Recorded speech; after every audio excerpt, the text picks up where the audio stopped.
Folks, Black Star Network is here. Hold no punches! I'm real revolutionary right now. Black power. Support this man, Black Media. He makes sure that our stories are told. Thank you for being the voice of Black America, Roland. Stay black. I love y'all. All momentum we have now, we have to keep this going. The video looks phenomenal. See, this difference between Black Star Network and Black-owned media and something like CNN. You can't be Black-owned media and be scared. It's time to be smart. Bring your eyeballs home. You dig?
Today is Friday, July 7, 2023. Coming up on Roland Martin Unfiltered, streaming live on the Black Star Network. The Biden economy, Bidenomics continues to do well. June job numbers reports indicates the black unemployment rate contributes to the 90% rise in the nation's unemployment rate. We'll also, though, examine the overall numbers and how we've added more jobs.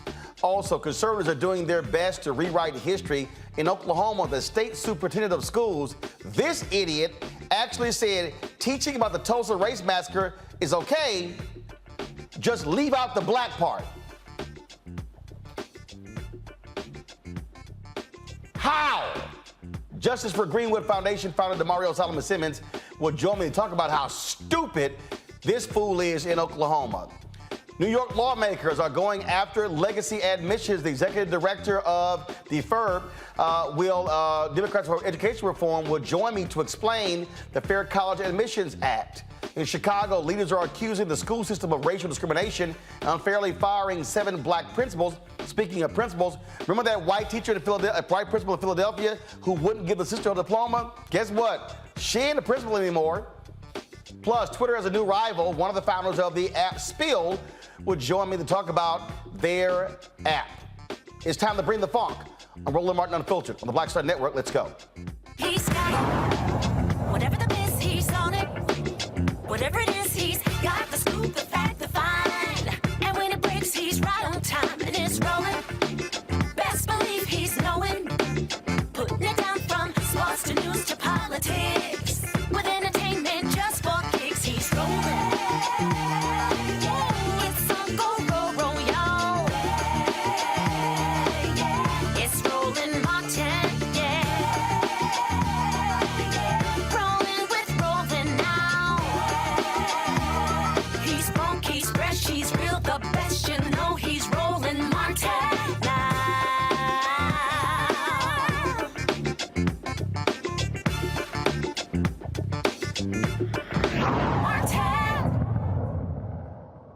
Overall unemployment dropped again. The June jobs report came out today, and the Biden White House shows that they say that their economic policies are working for the country. 209,000 jobs were added last month. For the third month, unemployment is 3.6%. It fell to that, but in those numbers, the unemployment rate for African Americans rose, causing blacks to account for 90% of the recent increase in the country's unemployment rate. Here to break this thing down for us is Anthony Barr, Research and Impact Director at the National Bankers Foundation. Anthony, how you doing? First and foremost, and so again, so let's walk through this. Folks kept saying recession's coming, economy's tanking, all these doom and gloom people. You get the likes of Larry Summers, who was saying, "Oh my God, we need unemployment to skyrocket to lower inflation." None of those things have happened. So what's going on?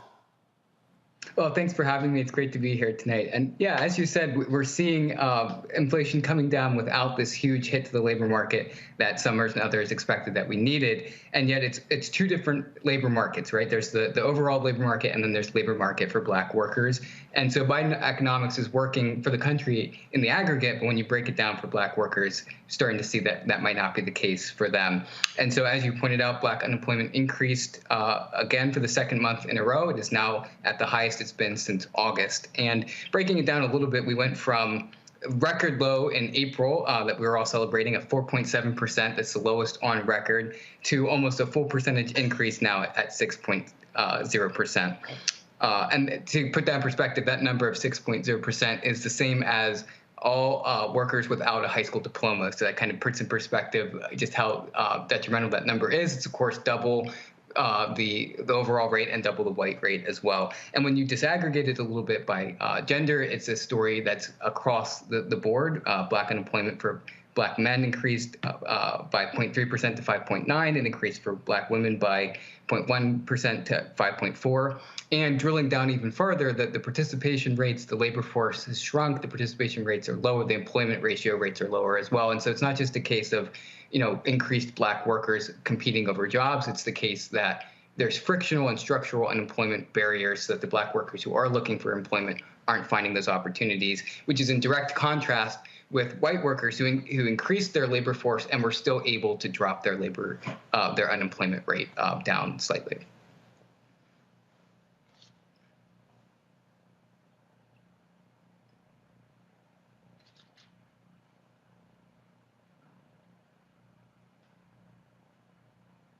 Roland, you still there? Did I lose you? Yep, still here. Now, so the question again, is there any way to fully understand why what's happening fluctuating with the black numbers? So when I look at it from a sector standpoint, I'm not seeing anything stand out in terms of specific sectors. And so this seems like kind of a broad pattern where as we're seeing the labor market start to weaken and cool, the employers are able to be a little bit more discriminatory about who they're hiring. And so this is a pattern that we see throughout the literature where you've got last in, first out. And as the labor force cools, black workers are the first to not be hired. And so the way that I'm reading this is saying, okay, as you're increasing the number of white workers in their labor force, employers are filtering them into jobs, and they're overlooking black workers who may be talented and able to take those jobs because they have that ability to show preference. And so overall, though, when you look at this, and so if you're looking at the unemployment numbers, if you're looking at stock market, if you're looking at, again, lowering of interest rates, if you look at gas prices, if you are assessing the economy as a whole, I mean, it literally is a stark contrast to obviously what Republicans say is going on. But also when you look at the polling data, where a lot of people think that the economy is just, oh my goodness, just awful and terrible, that's simply not the case. Yeah, so again, that seems to be the two-track story, right? That overall the economy is doing quite well, despite these interest rate hikes that are supposed to slow down the number of jobs being added and cool consumer demand and things like that. We're not seeing that really reflected in in that side of things. But then in terms of the situation for black workers in particular, it does seem like all of the gains that we've seen in the last several months are starting to be erased, and there's an increased inability to be sorted into jobs. And this is a question about what the Fed will do moving forward, right? So, they paused their interest rate hikes last month. That's in part because they kind of looked at the turmoil in the banking sector and wanted to make sure that they weren't going to add to it. But now their own staff economists are projecting some form of a recession later in the year or early next year. And so it's a question: are you going to hike into that? Are you going to make those conditions even worse, and do that in a way that will have a disproportionate impact on black workers? Or are you going to say, let's continue to wait and see if this 2-month increase in black unemployment is a trend, and if so, maybe we'll pause a little bit further into the future and allow some time for the current rates to already work their way through the system before we see how much further we need to push on it. All right, then. From a banking standpoint too, that the financial turmoil that you could see there as banks fail or as credit tighten conditions, those things impact minority communities too, right? Because it means less capital being deployed, or borrowers who are on the margins or small businesses that have less collateral get denied for those loans. And so I think that's something else that should be factored into there as we're thinking about can we retain a strong economy moving forward. See, this is why, again, I think we start trying to break down this economy and break down what's going on and why these things are happening. You simply can't look at one thing. You can't solely look at the monthly unemployment numbers. You can't solely look at the stock market.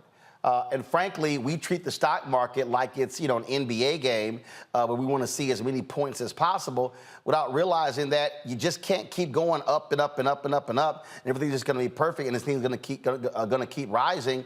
That's simply not the case. Even if you look at inflation, all these people who are complaining about, oh my God, this is what happening under Biden. We literally had an artificial economy after the 2008 housing debacle. So you go from 2008 to 2022. I mean, when's the last time you had interest rates that were damn near zero for a decade or more?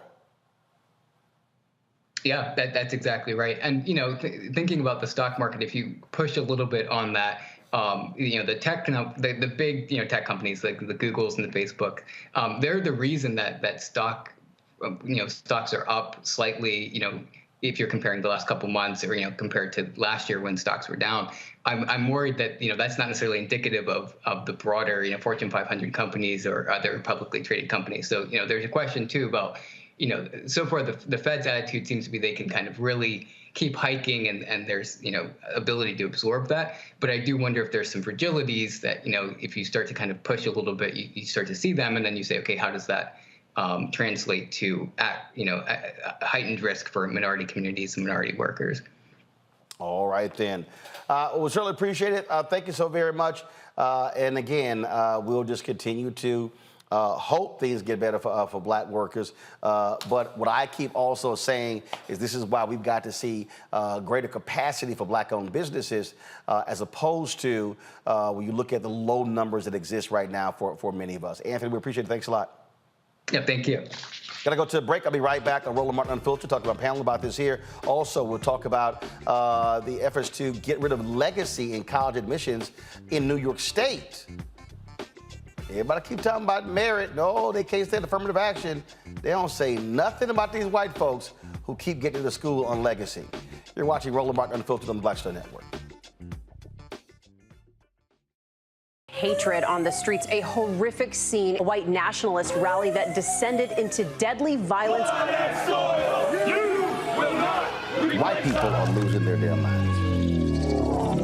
An angry pro-Trump mob storms the U.S. Capitol. We've seen We're about to see the rise of what I call white minority resistance. We have seen white folks in this country who simply cannot tolerate black folks voting. I think what we're seeing is the inevitable result of violent denial. This is part of American history. Every time that people of color have made progress, whether real or symbolic, there has been what Carol Anderson at Emory University calls white rage as a backlash. This is the rise of the Proud Boys and the Boogaloo Boys. America, there's going to be more of this. Here's all the Proud Boys, guys. This country is getting increasingly racist in its behaviors and its attitudes because of the fear of white people. The fear that they're taking our jobs, they're taking our resources, they're taking our women. This is white fear.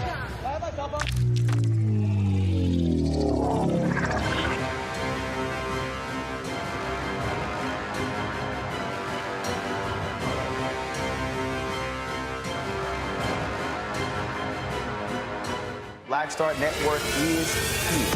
Oh, no punches! I'm real revolutionary right now. Thank you for being the voice of Black America. All momentum we have now, we have to keep this going. The video looks phenomenal. See, there's a difference between Black Star Network and black-owned media and something like CNN. You can't be black-owned media and be scared. It's time to be smart. Bring your eyeballs home. You dig?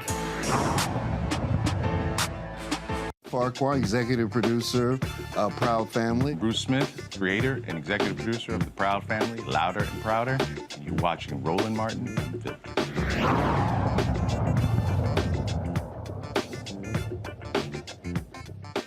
All right, folks, join me today is Michael Imhotep, host African History Network show. Detroit, Matt Manning, civil rights attorney out of Corpus Christi, Texas. Kelly Bethel, communications strategist out of D.C. Here's a thing that I'm still not understanding with these folks, Michael, and this is very simple. That is, if you are Biden-Harris, when you start looking at polling numbers, these people keep talking about the economy, how awful it is, how things are going bad. Obviously, Republicans are driving the narrative as well. Right. And so now they're running around talking about Bidenomics, and some people saying, oh, my God, that makes no sense whatsoever. Phrases are great, but I think what is critical, it's literally explaining to people in real, clear, stark terms how much money has been going out, what money is being spent, putting your name on projects, all of those different things. You have to tell the narrative. You cannot expect people to just assume they know all of these different things. And so if I'm this White House, I'm not chilling this summer. I'm sitting here in July, August, September, October. I'm going hardcore, taking credit for every damn thing. Yeah, the tour that Biden is going on, dealing with Bidenomics, and then also championing the $1.2 trillion infrastructure bill, because at the beginning of this year, you had about 30,000, at least 30,000 construction projects that started all across the country because of the infrastructure bill. That's a good start with Bidenomics and explaining what has been accomplished, but you have to break it down to the granular level, okay? And you have to not just explain the bill that got passed or how much the bill was. You have to explain how this bill being passed in Washington, D.C., okay, that is not even technically a city, meaning, you know, the mayor doesn't have full control over the city like other cities.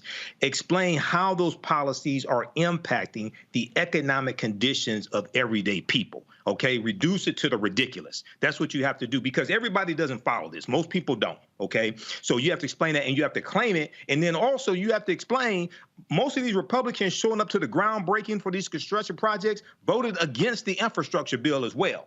You have to explain how the $1.9 trillion American Rescue Plan, which saved the U.S. economy, how it helped people keep people in their homes, how it gave $5.8 billion in funding to HBCUs, that and other policies from the Biden-Harris administration. Talk about the 13.2 million jobs created in the 2.5 years that Biden and Harris have been in office. So you have to reduce this to the ridiculous and show how each one of these policies are helping people, and then tell them, compare this to what Republicans are talking about. Compare this to their policies, because overwhelmingly Republicans voted against these policies. See, I believe in being even more guerrilla with it, gangster with it, Kelly. Every Republican event where they are holding a news conference touting the spending or whatever, I would be sending folks there. In fact, I'm going to pull up in a second. You think about this fool, James Comer. He held an event.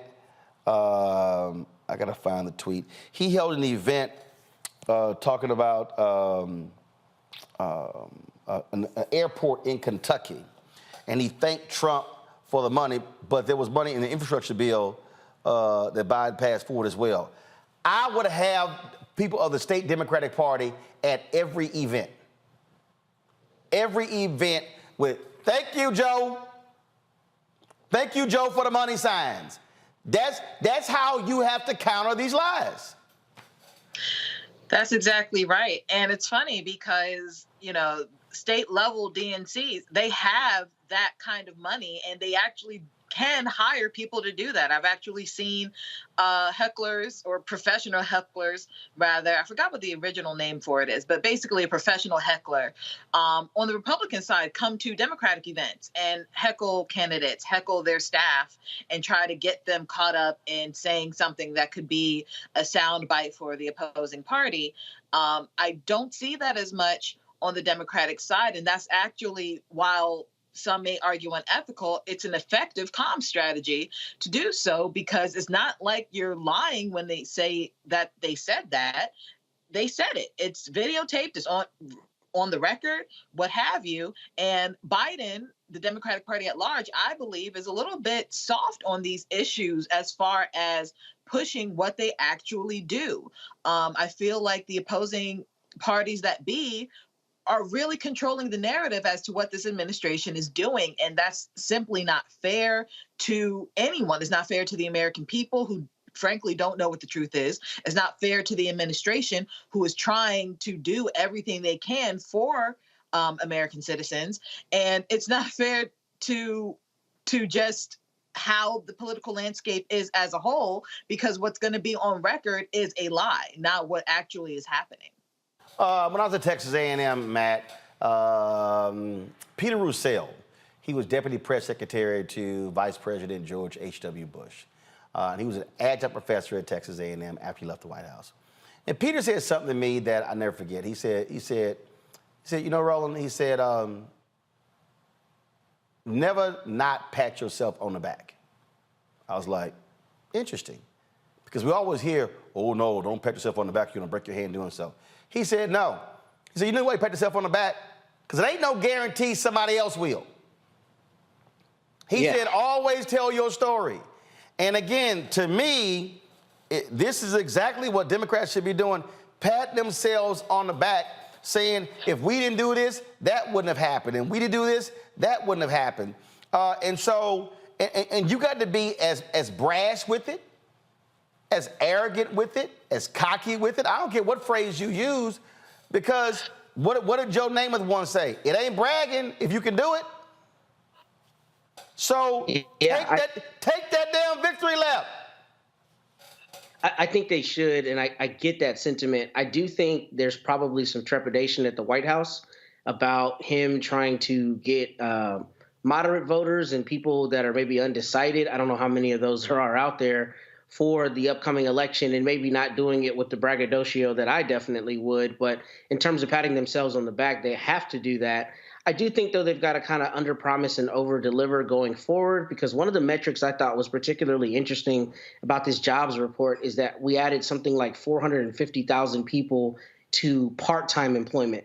And, you know, the Great Recession that was supposed to be coming has not come. Obviously, the Biden economic approach has been successful, but I do think they've got to temper some of that with, you know, a regard for the fact that the future may be a little different, not knowing what's coming down the road.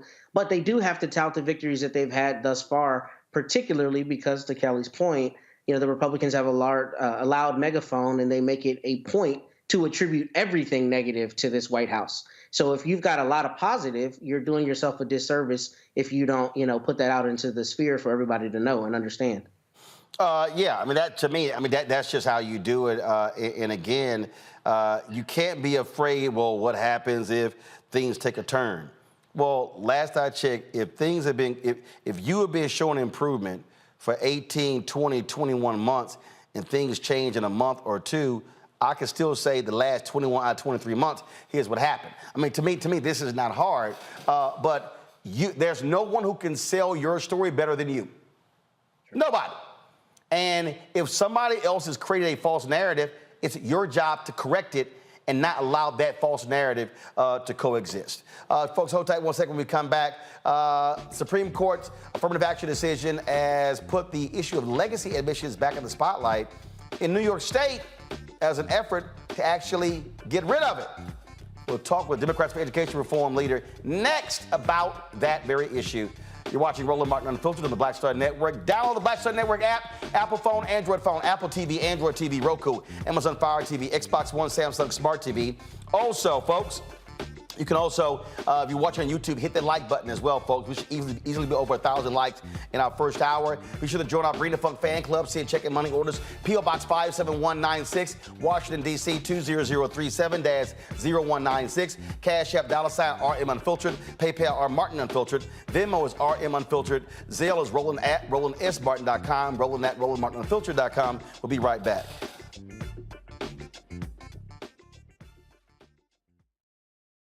Early days on the road, I've learned, well, first of all, as a musician, I studied not only piano, but I was also drummer and percussion. I was all city percussion as well. So I was one of the best in the city on percussion. There you go. Also studied trumpet, cello, violin, and bass, and any other instrument I could get my hand on. And with that study, I'd learned again what was for me. I learned what it meant to do what the instruments in the orchestra meant to each other in the relationships. Right. So that prepared me to be a leader. That prepared me to lead orchestras and to conduct orchestras. That prepared me to know to be a leader of men, they have to respect you and know that you know the music. You have to be the teacher of the music. You have to know the music better than anybody. There you go. Right, so you can't walk in unprepared.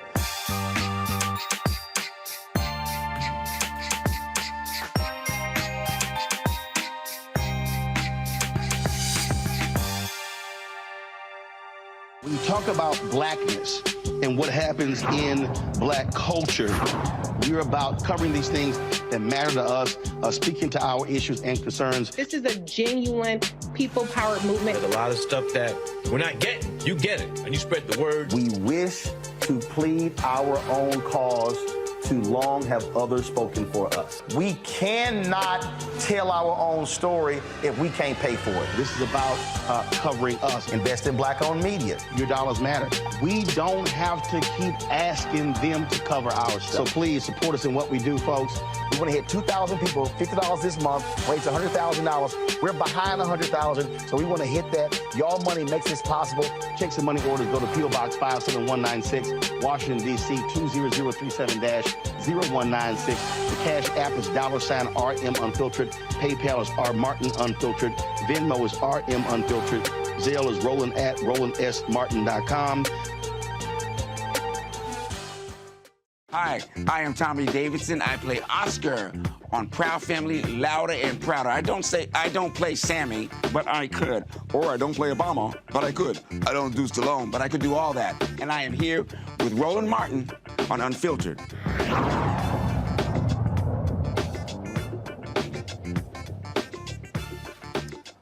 As I broke down last night, you look at all of these folks out here who yell, holler, and scream. They oppose affirmative action. Race should not be used. It's merit, it's merit, it's merit. But then they get mysteriously silent when you talk about legacy admissions. Anybody who looks at legacy admissions can go, who do they benefit? Let's be clear. It wasn't until you look at the majority of these PWIs in America, it wasn't until the late 60s, early 70s, you start seeing black students across the board. At first, they were black athletes. So we were not attending these schools, which means that, let me just put this thing in context. I was born November 14th, 1968. That means that my parents didn't go to these PWIs.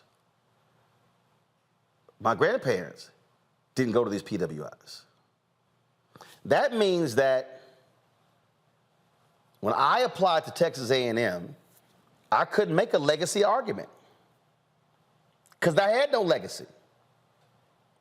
So I have 13 nieces and nephews, 9 nieces, 4 nephews. So my nieces and nephews are the first generation in my family who could actually make a legacy argument. Now, several years ago, when Bob Gates was the president of Texas A&M, when all these white folks were complaining about race being used in admissions, this is a post-Hopwood decision, I was at the news conference. You know what Gates said? We're not going to use legacy. Oh, my goodness, then white Aggies lost their mind. So these white Texas A&M graduates lost their mind when Gates announced he wasn't going to use legacy, but they were so pissed off with affirmative action. Because white people only see race when it's black, Latino, Asian, Native American. They don't see it as them. Legacy benefits more white people than anybody else in this country, yet they never want to talk about that. Well, we talked about earlier this week the lawsuit filed in Boston by a civil rights group against them. Well, in New York, they came close last year to actually banning legacy in admissions in its colleges and universities. It was Senate Bill S4170A, the Fair College Admissions Act, will prohibit legacy admissions policies at colleges and universities in New York, declaring such policies and practices discriminatory and inequitable. Well, the Executive Director for Education Reform New York, Jacqueline Martell, joins me right now. Jacqueline, glad to have you here. So, how close did y'all get? We got super close.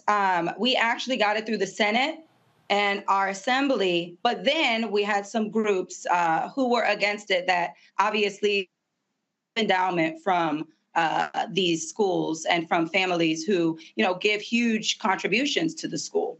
And so it is something that we will continue to push in the next legislative session. We got very close.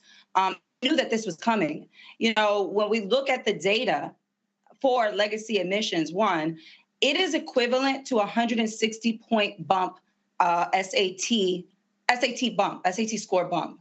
You know, there's more legacy students that are admitted through legacy preference than there are through affirmative action.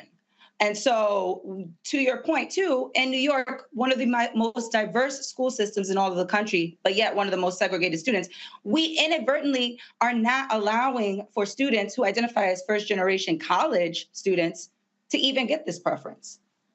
And so it is something that we really, really are continuing to fight for. We have over 70 colleges and private universities in New York who have the legacy preference question still on their applications. It's a problem here in New York. Yeah, and see, and again, for the people who don't understand, these nuances, this is very simple. A white student today who is invoking legacy is benefiting from Jim Crow. Right. And then the same white folks want to tell us, oh, it's unfair for you to benefit and I don't because of Jim Crow. They are literally benefiting from racist policies. Right, right. They're benefiting from racist policies because they have access to affluence and to wealth, quite frankly.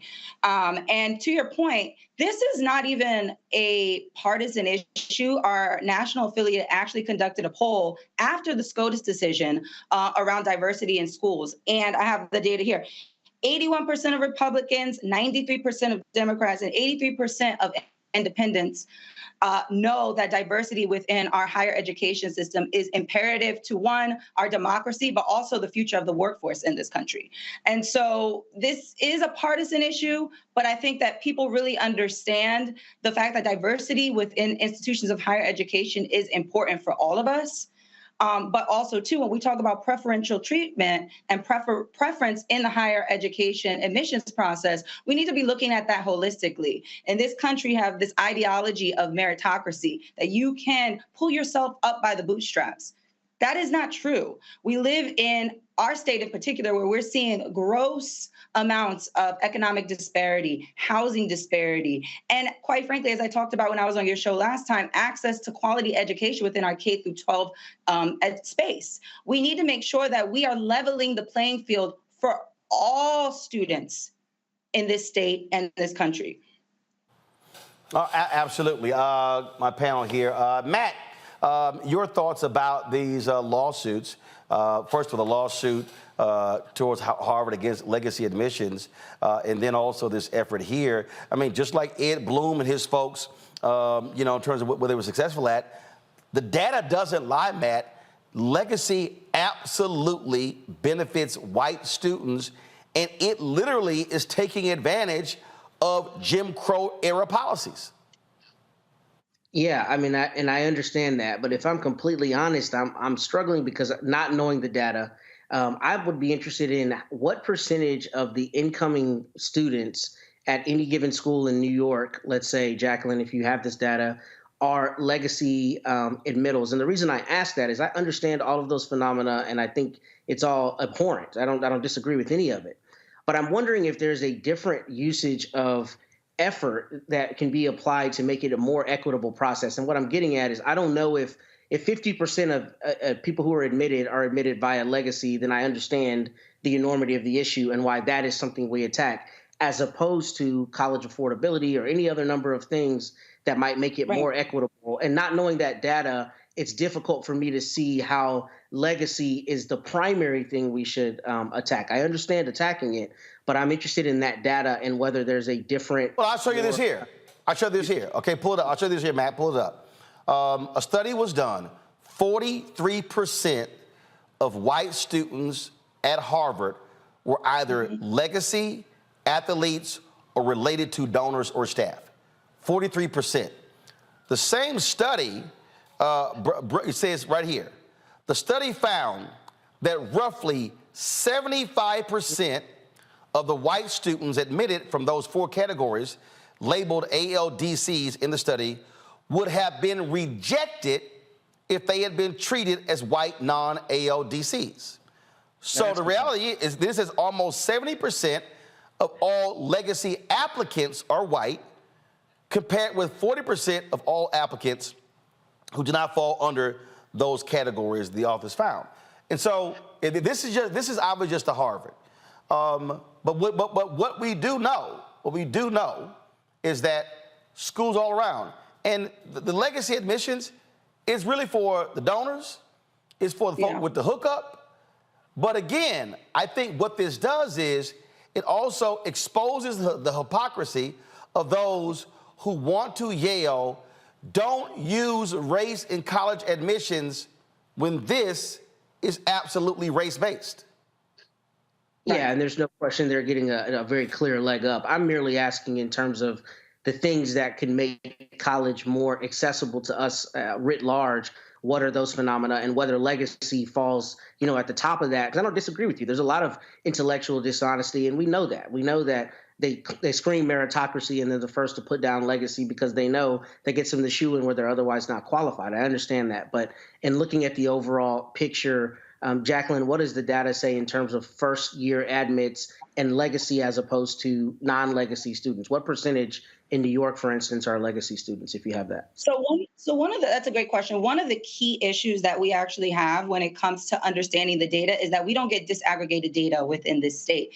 We actually at EARN, our national affiliate, and EARN New York have actually called for more transparency when it comes to data. What we do know, though, nationally, similar to the poll that Roland just pulled up talking about Harvard, is that 23% of students we know nationally are admitted through legacy admissions. There are more students admitted through the legacy preference than there are through affirmative action. That's a fact. But what we do need in this state and also nationally, and it is one of our calls to action, is we need more disaggregated data and transparency around it, because my guess is that those numbers are higher. What we do know in terms of the ecosystem here, as I mentioned before within New York, is that we have 70 colleges, public and private, who have this question on their application.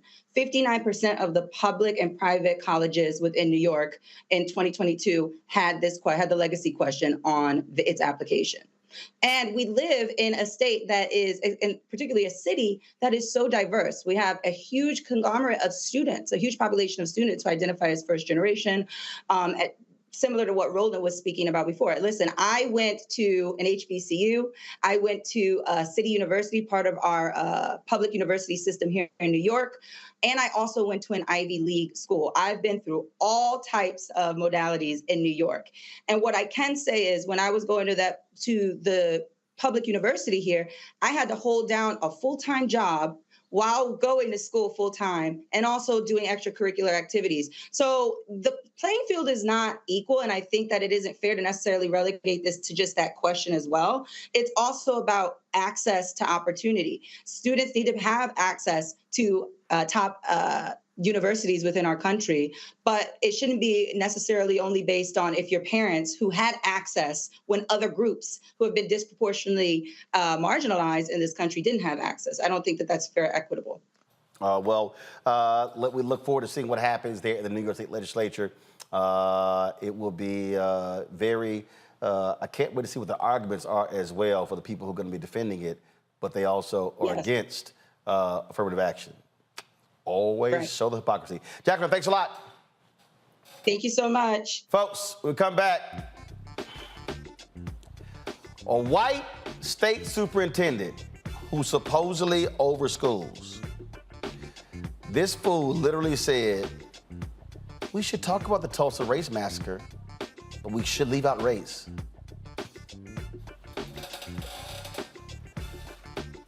The shit is called the Tulsa Race Massacre. I'll be back on Roland Martin Unfiltered on the Black Star Network.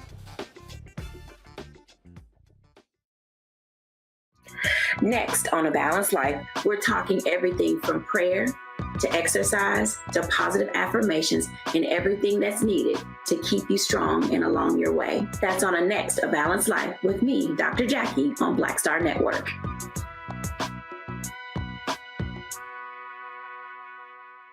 On the next Get Wealthy, did you know that the majority of households headed by African American women don't own a single share of stock? No wonder the wealth gap continues to widen.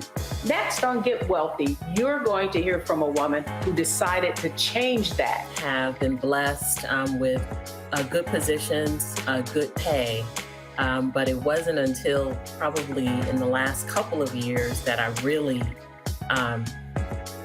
invested in myself to get knowledge about what I should be doing with that money and how to productively use it. Right here on Get Wealthy on Black Star Network.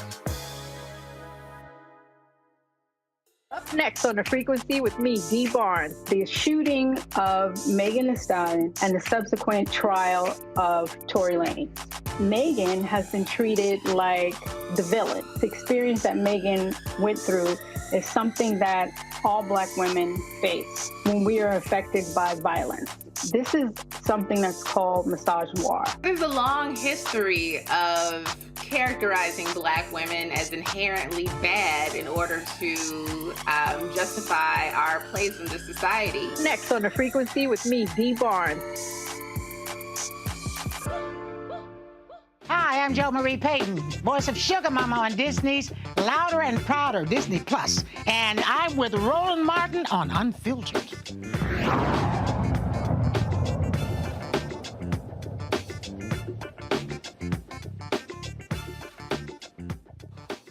Lord, I tell you, it's always some stuck-on stupid white folks in America. One of them is Ryan Walters. He is the Oklahoma State Superintendent of Schools.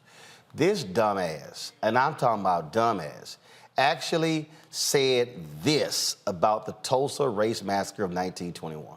Tulsa Race Massacre not fall under your definition of CRT. Okay, thank you. I'm sorry, I didn't address that part. I would never tell a kid that because of your race, because of your color of your skin, or your gender, or anything like that, you are less of a person or are inherently racist. That doesn't mean you don't judge the actions of individuals. Oh, you can absolutely, historically you should. This was right, this was wrong. They did this for this reason. But to say it was inherent in that because of their skin is where I say that is critical race theory. You're saying that a race defines a person. I reject that. So I would say you be judgmental of the issue, of the action, of the content, of the character of the individual, absolutely. But let's not tie it to the skin color and say that the skin color determined it. One more follow-up. How does the Tulsa Race Massacre not fall under your definition of CRT? I answered it. That's my answer. And again, I felt the Tulsa Race Massacre was a race massacre. How does it not fall under CRT? I've answered your question. I do appreciate very respectful. The 100 years of silence was about race. How does that not fall? How does that not qualify for CRT? I appreciate your question. That's how you light his dumb ass up. Damario Solomon-Simmons, co-founder of Justice for Greenwood, joins us right now. He represents 3 of the survivors of the 1921 Tulsa Race Massacre. I mean, this goes to show you, Damario, the extent that, this is why also I wrote my book, White Fear. They're white folks like this guy who want to act as if, yeah, let's discuss the Tulsa Race Massacre, but let's leave race out of it. And this fool is over all schools in Oklahoma. Yes, sir. Roland, good to see you. First, I want to say congratulations to your 1 million subscribers on YouTube. I'm very proud of you for that. Appreciate it. And Roland, listen, you're right. This guy's he's the Oklahoma Secretary of Education, the superintendent for all schools. And people like Ryan Walters, this is what he said is so absurd, ridiculous, it's ahistorical. He's trying to brush aside the facts and the reality of what the massacre was about. Listen, they said their stated goal of the massacre was to run the Negro out of Tulsa. When they bombed and burnt down 40 square blocks, as this picture shows right here, it was for all of the 10 to 12,000 Black people that lived in Greenwood. After the massacre, listen, look at the postcard. Running the Negro out of Tulsa. I'm not making this up. And then in the newspapers days after, then the city of Tulsa government and the Tulsa County government, they said we want to make sure that we police these Negroes more aggressively so quote unquote nigger town does not rise up again. These are the things that these people said at the particular time. And this is why it's so important to us at Justice for Greenwood that we continue to move forward this work, because we have to fight these false absurd, ridiculous, false narratives that people like Ryan Walters want to put out into the world. And another reason why we're so hopeful that our current case that's pending right now in the Tulsa County District Court will be allowed to move forward to trial so we can get the truth of what happened with the massacre and we can forever shut down people like Ryan Walters. So this sort of reminds me of the white folks in Virginia who did not want to deal with when the law was passed that the governor had to, when they kept folks with felony conviction from voting. And literally, the law was passed and the lawmakers said on the floor, this is to keep the darkies from voting. That was the actual intent. Then years later, it's like, whoa, no. That's not why we're continuing this. No, the record is clear. It was intended to keep the darkies from voting. No different than law in 1890 where they changed the Constitution and they added a whole slew of felony convictions in Mississippi to keep black people from voting.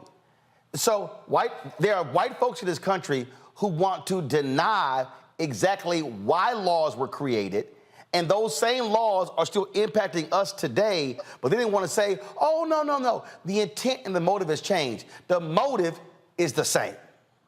Well, it's racial gaslighting rolling at its finest, because not only do they want to be able to talk about laws that we know are specifically based upon race, or things like the massacre was specifically based upon race, when it's something that's going to help us, then they say, oh, we don't want to do it that way. Think about the 14th Amendment. You know, the Supreme Court just gutted, utilizing the 14th Amendment, just passed some terrible laws last week dealing with college admissions, LGBT rights, et cetera, right? But the 14th Amendment, what is the original intent of the 14th Amendment? It was to help empower black people who were coming out of enslavement. It is a race-conscious law, and yet the Supreme Court is saying we cannot use this in a race-conscious manner because we don't think that's the way it should be interpreted, even though that's the original intent. So it's racial gaslighting. We deal with it each and every day all across this country and double time here in Oklahoma. The good news is of people like Ryan Walters, people like Donald Trump and others who are making it very plain to our people that this is a war that we're in. We're in the war for our freedom, our liberty, and our very lives. And we must organize. That's why I tell everyone that's looking at this right now, work with us at Justice for Greenwood, send us a donation, get on our newsletter, connect with us, and organize to fight against this, because the other side is very organized, they're very motivated, and they have a very clear path for where they want to go. When they say make America great again, that means putting us in chains again, that's putting us back on plantations again, and that is taking away all our rights again. You know, and when you talk about fighting the monarch, let's also be clear. These same white folks, for nearly 100 years, wanted no mention of the Tulsa Race Massacre in any book in the state of Oklahoma. That also was deliberate by white folks. Deliberate specifically, and the continuing harm is because of race-based. It's all about racism. It's all about power. They want to continue to subjugate our ability to be free, independent, wealthy, healthy individuals and communities in this nation. And the Tulsa Race Massacre and Greenwood and Black Wall Street was the greatest example of black wealth, black excellence, black education, black health, and they destroyed that specifically, and they wanted to keep that story hidden from the history books because they don't want us to take our lessons and our cues and our inspiration from Greenwood. But the deal is this, Merlin, that Justice for Greenwood and people like you, we're still fighting, we're still organizing, and we're meeting this threat head on. We say to Ryan Walters, I put out a statement today here in Oklahoma, and I'm saying it on your airways. Ryan Walters, we will continue to talk about the massacre. We will continue to fight for reparations for the massacre. We'll continue to fight for truth, justice, and equity for our 3 living survivors and all of the descendants throughout this entire country. There's nothing that Ryan Walters can say that will stop us from fighting until we get the justice and reparations that we absolutely deserve. And what also is needed, we need more white folks like the one who was questioning him doing that, where it's not just black folks having to do all the work. That's true allyship. You know, that white person who showed up, that was a Republican, Cleveland County Republican meeting. So that means someone had to go out of their way go to that meeting, which was in a library in Norman, Oklahoma, sit on the front row and specifically say, I'm going to challenge you. I'm going to challenge you firsthand, right on hand. And I'm going to say that's not an easy thing to do here in Oklahoma because Oklahoma is a right-wing, deep red, Republican MAGA state. So we need those type of allies that will stand forward and be out on the front lines and will provide us the necessary power that they bring just with their white bodies. If a black person was maybe making those same questions at that location in Norman, Oklahoma, the police probably would have been called, no doubt. This is also why, Damario, why we have to show up at events like that. And I say this all the time. The elections are the end of one process at the beginning of another. You're there in a red state. Ryan Walters has pissed off Republicans for being stupid. Yes. I mean, even they have said, he a dumbass. They've stripped him of his powers. But this is the kind of stuff where I'm saying we got to show up at town halls, at events like that, to challenge these folks, had a camera rolling, and to force them to answer to show how stupid they are. I totally agree, Roland. And we have to have the courage that the black men and women of Greenwood had when they showed up at that courthouse in 1921 when the white power structure wanted to lynch Dick Rowland downtown Tulsa. You had about 100 of the most prominent, wealthiest, most educated black men in the entire country that put everything on the line because they had the courage and the love of Dick Rowland to show up and say, you're not going to do this in our community. And that's what it takes. You have to sacrifice sometimes your time. You got to sacrifice your comfort to go show up and be strong in the face of adversity. That's what the legacy of Greenwood is about. It is not just about the massacre and the destruction, but it is a legacy of power. It's a legacy of education. It's a legacy of wealth. It's a legacy of showing up for one another. And that's what we have to do in this moment as a community throughout this nation. We have to show up for one another. We have to organize together. We have to get money, put our money together and fight these people as hard and as fast and as powerful as we possibly can. Absolutely. Damario Solomon-Simmons, I appreciate it, brother. Thanks a lot. Roland, always good to see you. Peace, brother. Holla. Kelly, again, this is, I'm trying to get our people to understand that we are in the middle of a war. Not a battle, of a war. These people, first of all, we know it's been going on, but the election of Barack Obama really heightened this whole deal. But I still contend it was the death of George Floyd that caused many of these racists to go, oh shit. And it wasn't because of us. They freaked out when they saw young white kids out in the streets protesting. They freaked out when they saw them inside of offices demanding change as well. So this attack, if you will, this attack on anything black, anything dealing with DEI, anything dealing with race, it absolutely is because it's white fear. They are scared to death of losing power.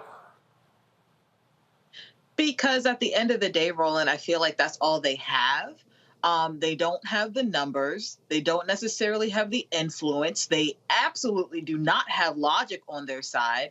All they have is a power that they stole for centuries that they're trying to maintain and keep. And when you have a generation that, frankly, in my opinion, is probably the freest generation on record as far as thought, as far as movement, as far as culture is concerned, yeah, you're right. They are scared because it's like, oh, wait, we didn't teach this generation how to be as racist as we are. We didn't teach this generation how to be as bigoted.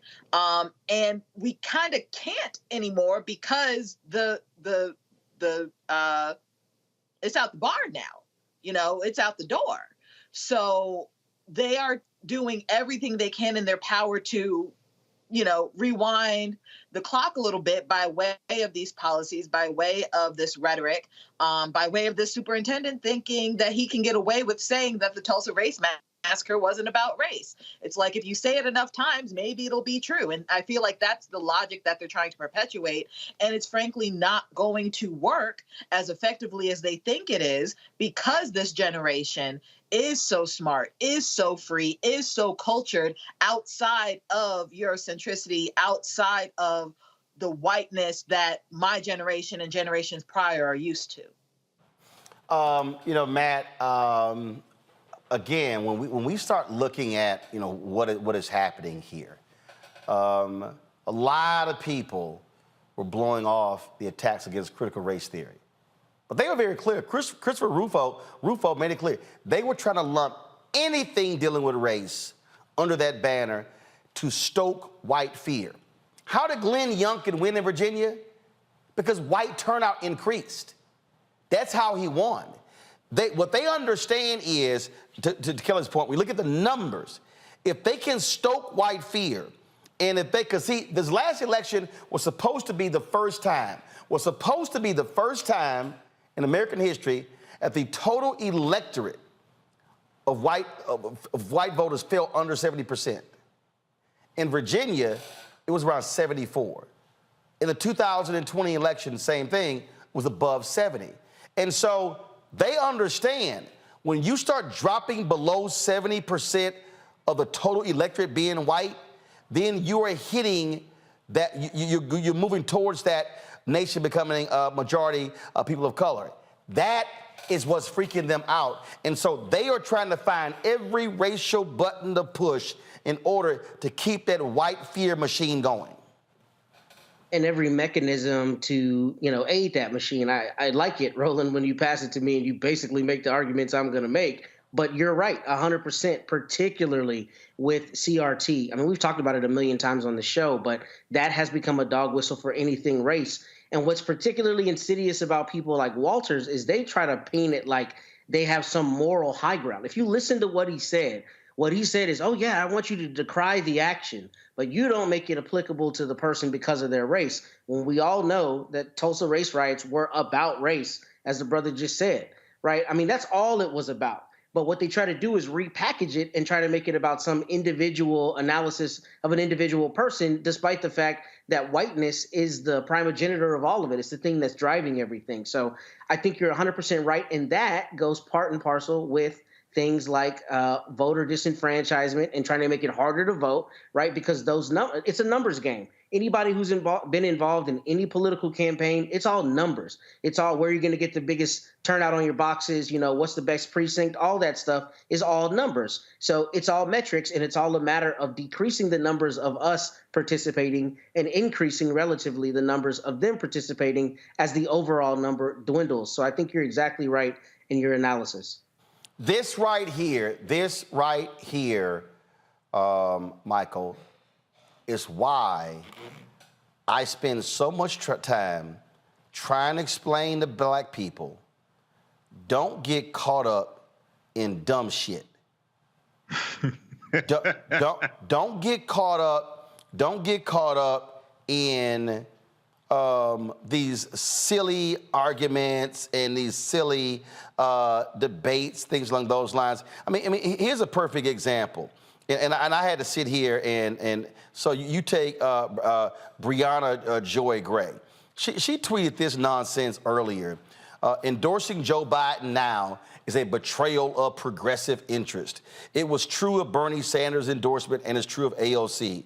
Most Democrats don't want Biden to run. Bernie and AOC are tragically out of step with the movement and the moment. Well, first of all, most people don't want to run because he's too old, but he's running. So I responded to her. And I said, oh, please, that's utter BS. You must enjoy losing. The moment Biden won in 2020, we knew he was running for re-election. This ain't The Sims. It's reality. Bernie Sanders knows it, too. This is the rationale that led to Trump winning and getting 3 SCOTUS picks. She then goes, people like Roland Martin will try to guilt and shame you into selling your vote cheap. The corporate Democratic Party cannot exist without your cooperation. It's your right to stop cooperating, demand more. And then, of course, I couldn't leave it there. So I had to respond to that foolishness And I said, nah, Brianna, I'm not stuck on stupid. I'm in Virginia. I saw white turnout increase to elect Youngkin. I saw what happened when CRT was bullshit and used to drive white fear. You have taken L's in elections because you desire the perfect. I understand power. Losers have none.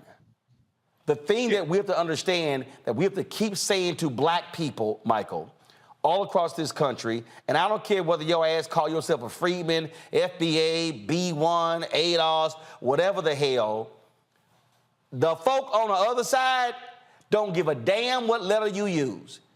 You can holler Freedman, FBA, B1, ADOS, you can call yourself whatever the hell. Their whole deal is to keep your ass in your place. And what I understand is, I understand the simple math. There are two parties, Republican and Democrat. One don't give a damn. One empowers Stephen Miller, who's stopping the black farmers from getting their money. He's threatening law schools. One appointed three Supreme Court justices who rule against us in critical cases. Now, that doesn't mean that we don't fight, challenge, push, go hard against Democrats. But if I know evil wants to take my ass out, I ain't trying to coexist with evil. And what I'm not gonna do is sit my ass at home and allow the other evil folk to vote and elect people, and then I sit back and bitch and moan and go, I can't believe they did that. I can, because they told your dumb ass they were going to do it. Yeah, you know, as much as I loathe and despise Donald Trump, practically everything he did, he told you ahead of time he was going to do it. Your ass was just too stupid to believe him and do the research. He told you he was going to do it. He told you he was going to only nominate Supreme Court justices who would overturn Roe versus Wade. He told you he told you he was going to nominate federal judges. He told you he was going to unleash the police. He ran on the platform of Blue Lives Matter. Okay, so all the things that he did, he told you he was going to do ahead of time. But people like that, see now, this is one of the problems with the 2016 presidential election. You had a lot of these woke ass progressives out here. People like Dr. Eddie Glaude on MSNBC, who sat his ass on MSNBC and told people, don't vote for president. In 2016, he said, vote for everything except president. My TV One show and said it, and I was like, nah, bro, I ain't feeling that. Yeah, but then he found out fat meat is greasy. I don't know why they still have him on MSNBC. Now on Deadline White House, on Nicole Wallace's show, he said he apologized, you know, for saying that. This was maybe a year or two ago. He said he had too much faith in white people. Wait a second. You got a PhD and you're that ignorant not to see this domestic terrorist threat coming named Donald Trump, who ran on the platform of law and order, which was a throwback to Richard Nixon in 1968, who ran on the platform of law and order, which means protect white people and lock up African Americans. But the person that you tweeted with, I don't go back and forth with people like this. This is what I do. I drop this on them. Proper documentation ends all conversation.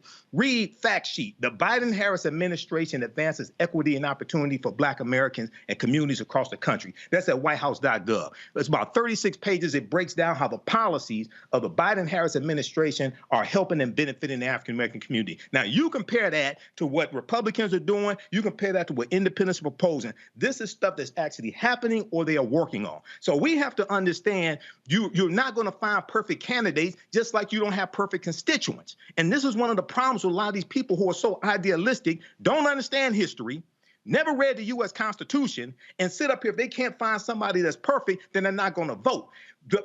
One of the most important things I learned from the 2016 presidential election is how much BS white people would take to achieve their goal. For many people who voted for Trump, he wasn't their first, second, third, fourth, or fifth candidate. Okay, he wasn't their first, second, third, fourth, or fifth choice. But they said this is about the Supreme Court. They said this is about controlling the federal bench. They said this is about overturning Roe versus Wade. They saw him as a means to an end. Okay, they were willing to hold their nose and use him as a tool to accomplish what they wanted. We have to do the same thing. I'm neither Democrat nor Republican, but I sure as hell ain't stupid. We need to understand how to use politicians and the Democratic Party as a tool to accomplish what we want, and that has to be by mastering history, economics, law, and politics. Speaking as a tool, coming up next, we're going to talk about a new social media app that aims to offer an alternative to Twitter. It is black-owned, black-controlled. But some of these people are still whining about here.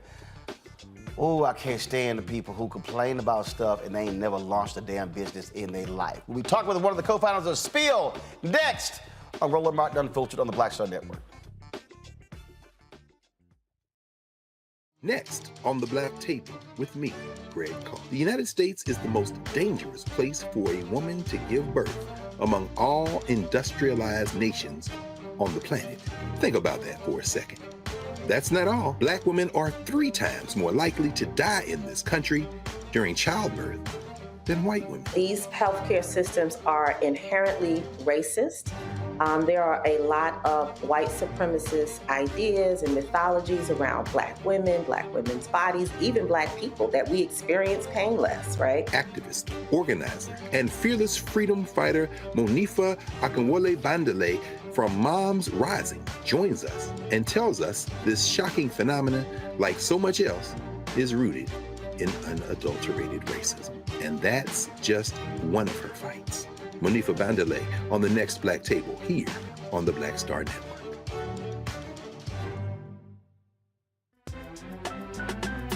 I'm Faraji Muhammad, live from LA.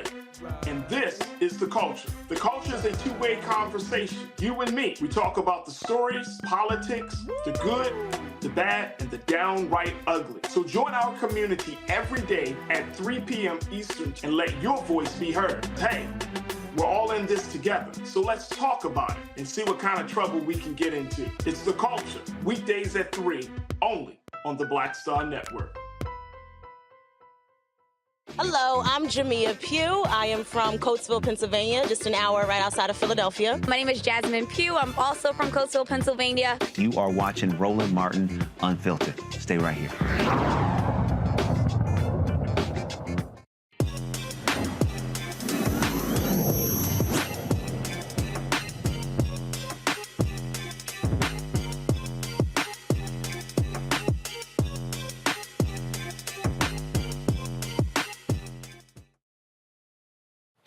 Two former Twitter employees joined forces to create what some are dubbing Twitter's rival, or the true Black Twitter. Davaris Brown was a product manager lead. Alfonso Fons Terrell was the global head of social and editorial. The duo created the social platform Spill, which navigates nuances of Black culture and rewards users. Alfonso Fons Terrell, Spill's co-founder and CEO, joins me now live from L.A. Alfonso, glad to have you here. Jump right off to it. You've heard people used to kill me when they would holler, Black Twitter, Black Twitter, Black Twitter. And there were some people who would just hold it on to that. And I kept saying, we don't own that shit. I'm like, we're contributing to it. And then what we do as Black people, and I say this all the time, we make everybody else stuff sexy and we make them rich. We did it with Clubhouse, Instagram, Facebook, Twitter. We could go on and on and on. Yet when somebody Black creates something, folks they want to be perfect. Y'all launched Spill. It dropped. So you dropped it this week? About 3 weeks ago. About 3 weeks ago. And so let's just start off this way. Y'all are in beta mode. Please explain to the slow ass people what beta mode means. Sure. So again, Roland, thank you for having me. We're excited to talk to you. Spill, our journey began about 7 months ago. I was part of the first wave of layoffs when Elon Musk took over the company. And me and Davaris, my co-founder, we had met originally at Twitter, really set out to solve exactly the problems that you're laying out. Black culture, queer culture has always driven all the coolness on every single platform and in popular culture in general. And we're often uncredited, undercompensated, and more importantly, we get the majority of hate on these platforms. And so that was really the core problem we set out to solve with Spill. We were just a ragtag group. We had a really small team that announced the project about 7 months ago. We had over 50,000 signups in the first week, and we've been building for basically the last 6 months. And so 3 weeks ago, we released our invite-only beta, and beta means we are still testing testing. We have a lot to build. We're a very new company, but we were just overwhelmed with some incredible outpouring of support over the past week when there was a interest in, checking out other new alternatives. And so we find ourselves here today, having been the #1 social app in the Apple App Store, and over 150,000 people have joined Spill in the last week. So we're really excited. So let's deal with this here, because you said invite only. And again, for the people who don't know what the hell they're talking about, I had to jam up some woman this week who was going off on Twitter to April Rain. How dare they make this invite only? I know the answer, but explain to people when you're launching a product, and let's be clear, you don't have Facebook money like with Threads, how you have to properly build and grow. Yeah, exactly. So invite only really is a tool not to gatekeep. I want to be clear about that. It's really to ensure that we can gradually grow and make sure that we're getting the right amount of testers into the product so we can learn and adapt and adjust. This is a process that takes a good amount of time. We're going to be an invite only for a little while longer, but I assure you, and to everyone out there who's, on the wait list or, on an Android phone, we're coming, we're going to get to you. But we really want to make sure the platform is really strong and can deliver on the vision that we've laid out before we let all the folks in. Okay, so now I want to stay there again. So again, for the really slow people, what they don't understand is server time costs money. And so if y'all just made it through this thing out there, all of a sudden, if this thing totally blows up, your expenses all of a sudden shoot up dramatically because the servers have to be able to handle that level of traffic. Server space, server time, that's money. Well, and especially it's server time, it's support, customer support. When you have thousands of people who might have misspelled their email wrong and are emailing us constantly, we need to have those tools in place. It's moderation. It's making sure that, the platform, is as safe as we can make it so that when you arrive, you're having an amazing experience. But for us, it's really important that the communities that we have set out to serve, again, Black folks, queer folks, other marginalized groups, when you come to the platform, that's what you're going to experience at Spill. Anyone can join, but you are going to see these communities that that we come from and that what we're supporting. And yeah, this Spill here, and shout out to Questlove and everyone. It's been really beautiful to see that happening in real time, but we have to make sure we build this intentionally so that it doesn't turn into what we already know social media can devolve into. Well, and again, as somebody who created this show, the goal was always a network, but I couldn't build the network first. I had to build the show. I had to do proof of concept. I didn't start off with 15 people. We started off with 3 and then just and built from there. That's how you grow a business. And the other thing is this here, and I saw this with Isaac Hayes III's app fan base, and I see this all the time where a lot of Black people are super critical, again, of Black creators. Let me remind people, Twitter and Facebook was shit when it launched. What I mean by that is it had glitches, it had technical problems, they were constantly updating things. So people are looking at Spill going, why do they have this and this and this and this? Twitter didn't have those things, okay? I remember Instagram, you couldn't even do, I think what was it, initially a 10-second video? Right. And then they went from there. And so that's also the thing that people have to understand. We got Black, and I'm going to say this, you ain't got to say it. I'm going to say it. Black people, we have got to give Black creators the same runway we give white folks. Go ahead. $1,000,000,000%. And I would just add to that, I think, I'm super proud of our team. We have a team of Black folks. I am Black. My co-founder is Black. The team that is building Spill is Black. Our lead funders are Black. The majority of the vendors that we use are Black. And in the last 4 months, with the money that we raised on our own in an environment where Black founders raise less than 2% of venture capital every year to be able to raise money in this environment and build a platform in less than 5 months that could withstand a surge of traffic that would grow our audience by 30x. And we didn't go down. We had a couple little glitches, that's normal, but I'm just so proud of my team. And I'm so proud of what's happening, and I'm so appreciative of all the people that are checking it out and, you know, helping spread the word about Spill. So that's all I have to say there. Well, now, when you talk about, and I saw some tweets on this here, because you've also got some people who are saying, why isn't this for black people only? Mm-hmm.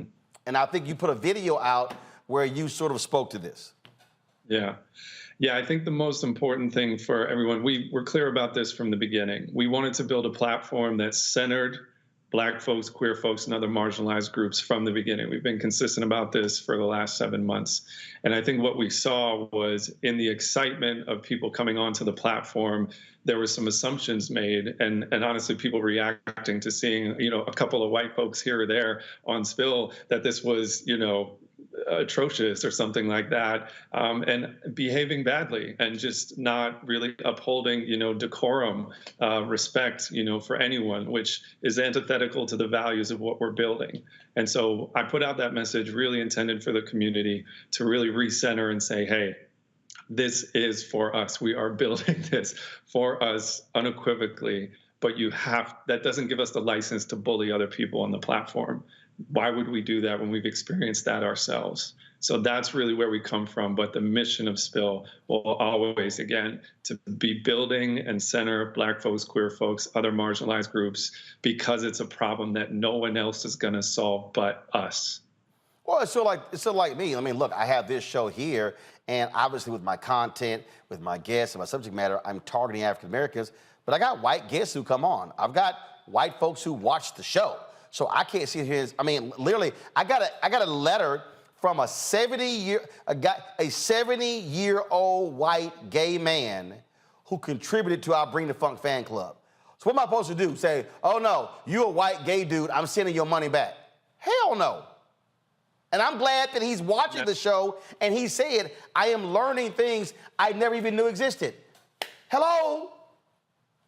Exactly, and that's exactly the point, right? Like, one, we want a space that anybody can benefit from what we're building. But when we come to like the creator economy, for example, and you've talked, you know, probably heard so much about other social platforms promising Black creators or queer creators, oh, you get a party this month, or you get, you know, you get a fund over here.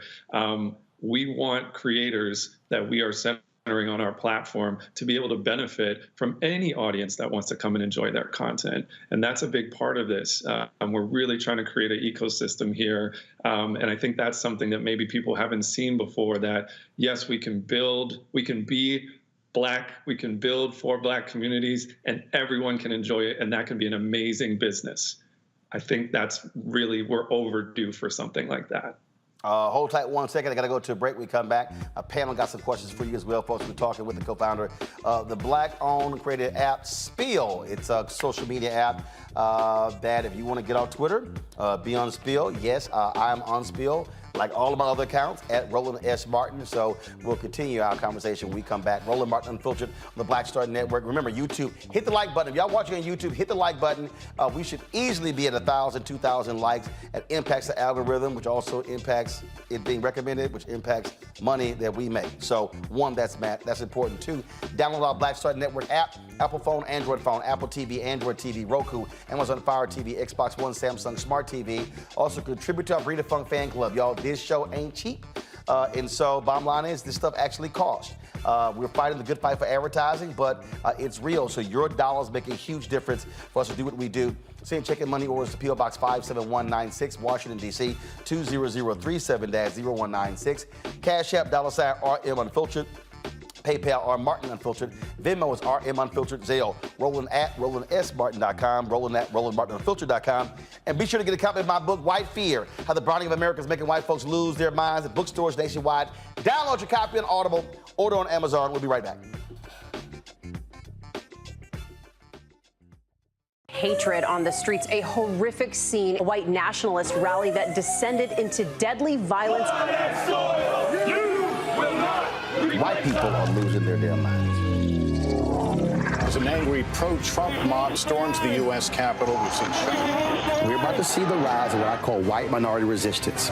We have seen white folks in this country who simply cannot tolerate black folks voting. I think what we're seeing is the inevitable result of violent denial. This is part of American history. Every time that people of color have made progress, whether real or symbolic, there has been what Carol Anderson at Emory University calls white rage as a backlash. This is the rise of the Proud Boys and the Boogaloo Boys. America, there's going to be more of this. Here's all the Proud Boys, guys. This country is getting increasingly racist in its behaviors and its attitudes because of the fear of white people. The fear that they're taking our jobs, they're taking our resources, they're taking our women. This is white fear.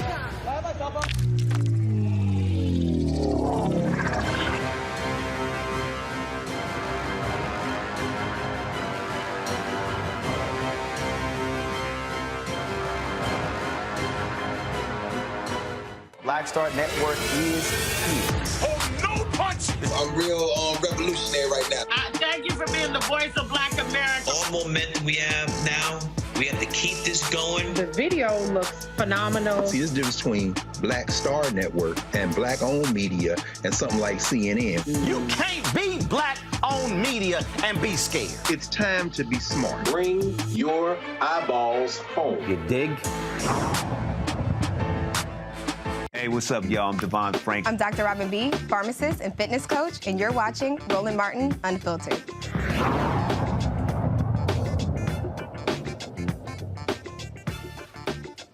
All right, folks, talking with the co-founder of the app Spill. You can follow them on Twitter at SpillMob. Same thing on Instagram. You can download the app. Right now, it is iPhone only. Y'all, that ain't new. It's a whole slew of apps that have always been iPhone first, and then Android came second as they developed the app. And so that's important. Let's go to our panel. Let's see here. Kelly, you first.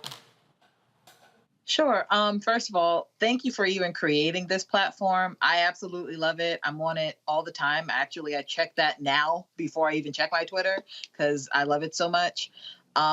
My question to you is actually a personal one because I would actually love to spill while I am doing Roland. Is there in the future going to be a desktop version similar to other platforms? And also, how can I help out? I'm already on Spill. First of all, amazing. Thank you. We are so happy to hear that. That means so much. We do have desktop on the roadmap. I won't say it's coming immediately soon. The priority next is going to be Android, among a few other things. But it is definitely on the roadmap, and we know we want to make the tools, especially for journalists and other content creators in the space, to be as easy as possible to use the platform. So more to come there. And then, yeah, how to help spread the word. We are dropping a special code just for you guys here on Roland Martin. If anybody wants to join Spill, the code is SPILLMOB, SPILLMOB. So just share it with your friends and your networks and let them know that this is really for us. First of all, repeat that again. Say it again. SPILLMOB. So, SPILLMOB. So that's the promo code for the Roland Martin Unfiltered family? Yes, you guys got it. All right, folks, y'all got it right there. So stop sending me tweets saying, "Yo, how can I get the hookup for a code?" This is why you got. This is why you got to support this show and watch this show. Let's see here. Let's go to Matt. So first, Fonz, congratulations. This is extraordinary. I'm super happy for you, and it sounds like y'all have done everything you could possibly do to make an extraordinary platform. But to that end, I actually had a question for you about less about the platform and more about your venture capital kind of progress. So what advice would you have for other Black creators who want to create things but maybe don't know how to go through the VC process? What did you find in terms of best practices to really optimize that process? It's a great question. This is my first venture-backed startup, so I had a lot of the same questions when we began, and I think it really does underscore the importance of Black-owned media networks so that we can tap into the incredible emerging Black tech community. We're happy to share some information. In fact, if you guys pop on Spill, we'll share some of this after the show. But yeah, I reached out. I was just fortunate enough to be in the circles. Having joined Twitter, I would have known no one in the venture space, but I reached out to other Black employees at Twitter, and I was just like, how do we do this? And my co-founder has an incredible amount of experience in fundraising, and that was really how we began. But it really underscores the importance of these networks that if you don't ask, and we're available again on Spill, you can hit us up. You will never know, and we need to distribute this information amongst our community. But there are incredible funds out there. I want to shout out Mac Venture Capital, our lead investor, who it's Black-owned. They support macro films as well. There's an incredible network of, again, Black-owned firms or, Black VCs who are out there and looking for us. And if I can, offer any advice just for people thinking about starting something or building something, do it. Just do it. The only difference between you and anybody else you've seen out there is audacity. That's the one message I would love to pass along, because that's how we got here. All right, then. Michael. Yes. Hey, Alfonso, this is fantastic, and I'm trying to sign up right now. Now, did you say that this is only for iPhone users? Because it's in my Google Play Store. Is it available on Android? It is not. So thank you for calling that out. Okay. There are some imposters out there. So just so everybody knows, we are not on Android yet. We're working on getting that taken down. But yes, just for iPhone only right now. But we will have Android as soon as we can get it out. Okay, so very quickly, I have 1 million followers on my fan page and 66,000 subscribers on my YouTube channel. If I were to buy an iPhone, are there easy ways that I could market and bring those subscribers over to Spill? It's a great question. Yeah, for right now, we're actually working on a QR code that anybody who can zap it. So when you create your profile on Spill, this is to come. But if you just post that QR code, anybody can join Spill and automatically follow you. That's something coming down the pike that we're working on. So more to come in that realm. We know that's a priority for everyone who's trying to migrate their audiences over. But I would venture, based on the growth that we've seen over the last weekend, there might be a lot of people who already know you over there. Right. Yeah, the African History Network. Okay, we'll talk. I'll get your number from Roland. We'll talk. So in terms of, and again, the reason we have this Tech Talk segment where we feature African Americans who own technology platforms is to introduce folks to many folks who don't even realize some of these things exist. And the thing that I'm always talking about is a lot of people just really have no idea, no clue what it means to actually launch a business, to build a business. Pre-COVID, there were 2.6 million Black-owned businesses in America. 2.5 million had one employee. And so the reality is only 100,000 of our Black-owned businesses have one employee. And so just talk about why it's critically important for you to temper expectations, also to temper the urge to grow, to ensure that you don't blow up, you aren't great for 3-6 months, and then all of a sudden you're out of business because you ain't got no money. 100%. For context, again, 8 months ago, I was fired. I didn't have a job. And I think a lot of people in tech and just broader, corporate America have been going through this, all year. And it's been incredibly, it was incredibly risky to even consider taking on a venture like this, especially with not having, personally a proven track record in starting companies from the beginning. And what we've accomplished to raise $3.2 million to have built a beautiful platform that works and is unlike any other social experience I believe that has ever existed before, to be #1 in the Apple App Store in the social applications section, ahead of WhatsApp, ahead of Facebook, and to be mentioned in the same, as a competitor already to a $1 trillion company's new product, it's just remarkable.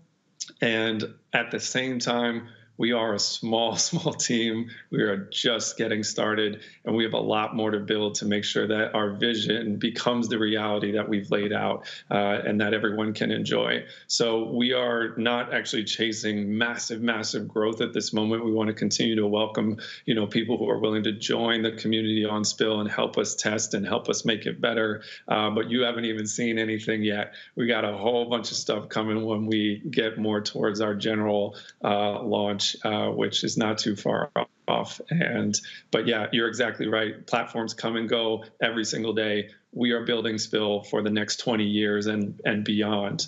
So we're not going to rush it at the expense of the experience of the product. We'll ask, how long do you anticipate being in beta mode? I'd say, I will never, it's tempting to give concrete dates. We're not going to do that. I learned the hard way earlier this year. I would say we're going to be in beta mode as long as we need to be in beta mode, and we are going to be, but we're moving as fast as we possibly can, of course. We are, to have built the platform that we have, to even be in beta in less than 5 months is truly remarkable. So expect, stay tuned with us, stay close. You've got the code, build with us, and we'll have, I'm sure, a lot of exciting announcements to come later this year. All right then, I would look. What I would suggest. Look, I've been in black-owned media for a very long time.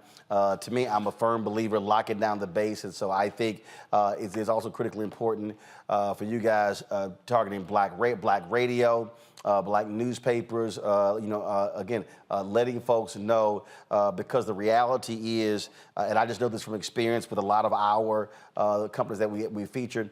Look, the dollars y'all raised at $3.2 million, look, you got to keep that in the company. It's very difficult trying to compete against these trillion-dollar companies when it comes to marketing as well. And so that's why word of mouth and growing organically. And a lot of people out there, and again, everybody, I love it how everybody and their mama is a business expert. Who gives y'all advice, and they ain't never opened a damn business.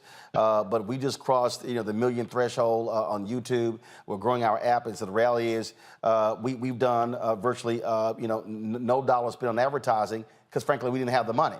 And so growing organically is so much more important, because once you go down that road of dropping crazy money on marketing, then you're like an addict, and you're just going to keep dropping it. So I think the way y'all are doing it is absolutely smart. And the only advice that I would give all the people who are haters is let them keep chirping, and then just keep building, because they're going to always be there running their mouths. Mm-hmm. I appreciate that, Roland. I appreciate that. And congratulations on the 1 million threshold. That's incredible. Appreciate it, Alfonso. Thanks a bunch. Folks, as he said, if you're looking for the code in order to download the app Spill, it is Spill Mob, okay? And again, they're on iPhone. Android folks, calm down. It's not our fault you got an inferior phone. But again, they're going to be on Android very soon. And remember what he said. If you see Spill right now on the Google Play Store, that's a trash, BS, imposter app. Do not download it. They are not on Android. Be sure to spread the word. I'll be sure to post that on social as well. Alfonso, thanks a bunch. Good luck. Thank you so much, Roland. We'll see you on Spill. All right. Yes, indeed. All right, folks. Let me just say this here, and I'm gonna reiterate this because it needs to be said. I love black people. I fight for black people. I've spent more years in black-owned media than any other platform. But one of the things that absolutely drives me crazy is when I watch black people launch something, and then other black people bitch, moan, and complain and tear it apart.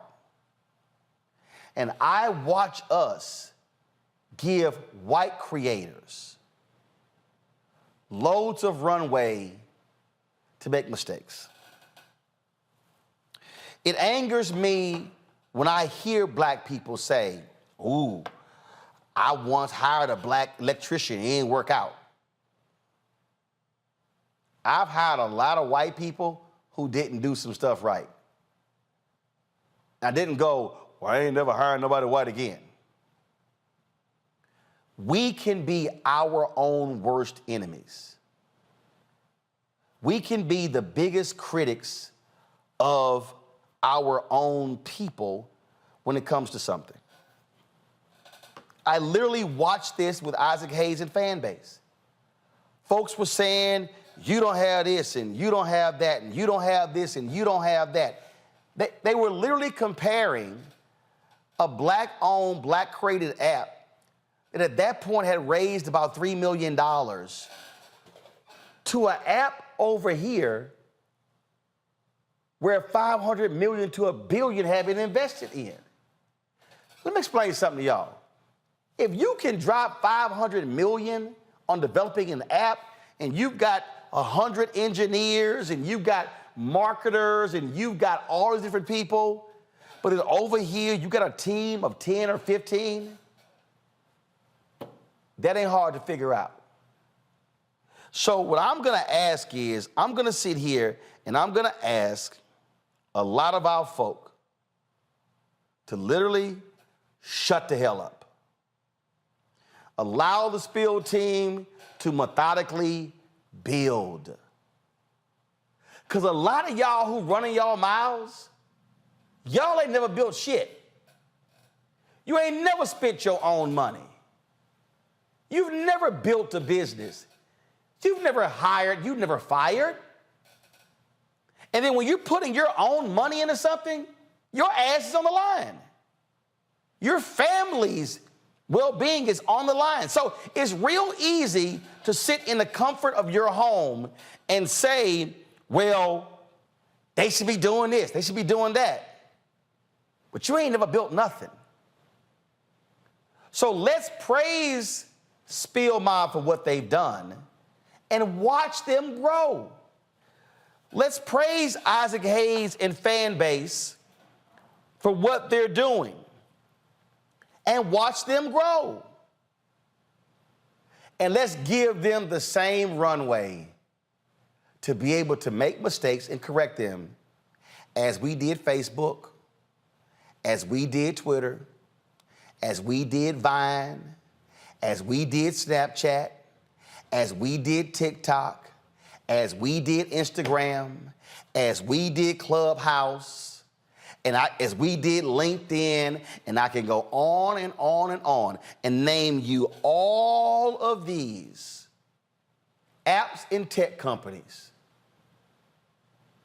that black people never owned, that we never built, that few of them even employed us, yet we gladly gave them all of our talents and energies, and now they're worth billions of dollars, and then we're running around hollering about the lack of black wealth creation.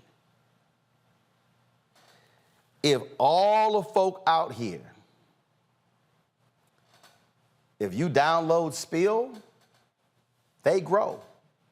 They become valuable. If everybody watching or listening downloaded fan base, they grow. They build. And when they grow and build, they can raise more money to get better, to improve the product. And then all of a sudden, we're now competing on an equal playing field. Just be mindful of that when you start running your mouth criticizing some folks who actually had the courage to create a product that serves the interest of black folks. I'll be back on Roland Martin Unfiltered on the Black Star Network.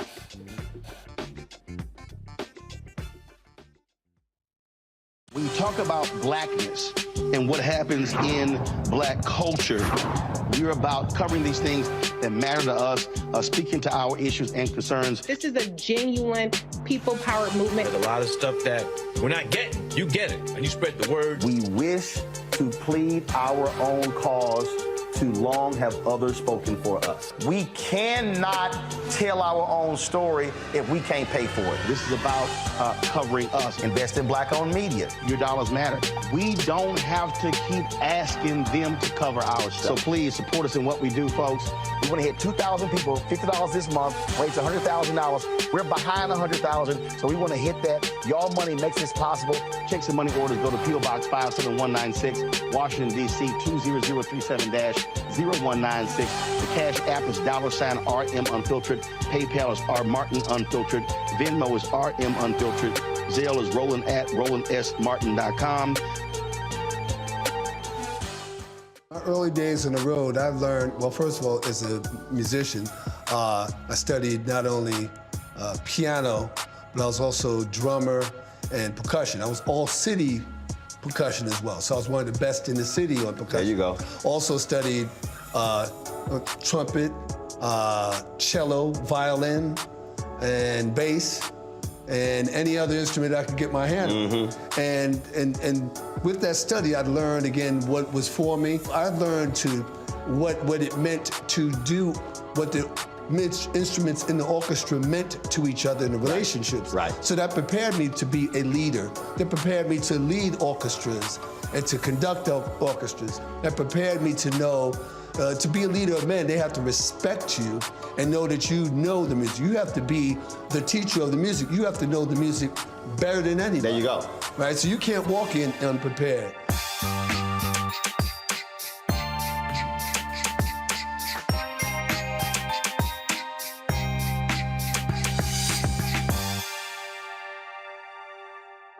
I am Tommy Davidson. I play Oscar on Proud Family, Louder and Prouder. Right now, I'm rolling with Roland Martin, unfiltered, uncut, unplugged, and undamn believable.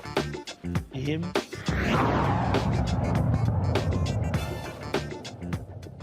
Do y'all recall the viral video of a black girl trying to get her diploma, and she did a little dance, and the principal decided not to give her a diploma? Well, guess what? That principal, she's out. Lisa Messi, the former principal at the Philadelphia High School for Girls, was replaced following a public outcry calling for accountability.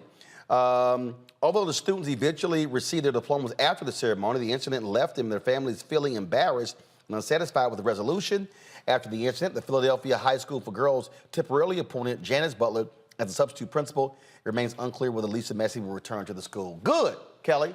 That's exactly what the hell should happen. I'm sick of these dumbass principals and these college presidents and other people acting a fool because somebody does a little dance. Yeah, it's graduation. Just stay your ass there, give them their 10 seconds, 15 seconds, and say, appreciate, thank you much, move along. Exactly. And it kind of takes away from the point of a graduation, which is supposed to be celebratory. It's supposed to be jubilant. And again, it kind of goes back to my point regarding the Tulsa Race Massacre and these kids who really are the most free generation that we've ever had. They are the freest as far as thought, as far as culture, as far as autonomy. And for you to basically cultivate these children to think for themselves and think critically and basically be like, you can do whatever you want to do. And then they finally do what they want to do. And then you punish them for it. It's incredibly disingenuous as a principal, as an adult in general, to stifle that child's life and that child's light. Especially for ceremonies such as graduation. So, yeah, good riddance, because clearly that principal didn't get it. They drive me crazy with this, Matt. We had one video that we showed where they actually had cops at the graduation snatching folks for celebrating. That's stupid. I mean, it's stupid. People should be able to enjoy it. It's a momentous occasion in their lives, you know, and honestly, it's not like anybody's going to remember if they violated decorum. And all of that is really, to use the term gatekeeping, I mean, it's this idea that you can't even express joy, happiness, pride in your accomplishment unless you do it in the way that we prescribe and that we sanction. And that's stupid. So, I mean, it's dumb. This principal should not have wasted her time on this, and she's gone for a good reason. And I hate that this kind of thing happens. I think people should be able to enjoy themselves. I mean, when my kids graduate, I'm going to be there with an air horn. Mark my words. Look, now I'm gonna show you this here, Michael. So first of all, it came from a personal video on YouTube. So I'm gonna need my Grambling people to do me a favor. I'm gonna need y'all to get me a real quality copy of the commencement speech I gave at Grambling 12 years ago. I got the audio version, but I need the video version. But this is the cell phone video that was shot by somebody who was in the audience. And so let me tell you what happened, Michael. So the then president, he comes up and he first of all he says that, you know, graduation is a solemn occasion. And then they give the whole speech asking people, you know, not to, you know, make lots of noise and withhold your applause and, you know, all that stuff that they, you know, always do at graduation, which makes no sense to me. And by the way, I hate pomp and circumstance. I'm like, can y'all jazz that sucker up, please? In fact, when I did the Lamont Owen graduation, the brother was playing the piano. I said, hey, can you blacken that up? I need you to put some stank on that pomp and circumstance. He did. So I'm trying to sit and play this video. Are we having a problem with Wi-Fi in here? Is that what's going on? Not sure why I can't play this video. So so we're at the Grambling graduation. I then say, okay, here we go. So let me reset it. So I say, listen, I ain't come down here way the hell down, because I had to fly from D.C. to Dallas to Shreveport, and they drove me to the Grambling campus. I said, I ain't come here for the symphonic band. So y'all got 60 seconds to make this thing funky. And this is what happened.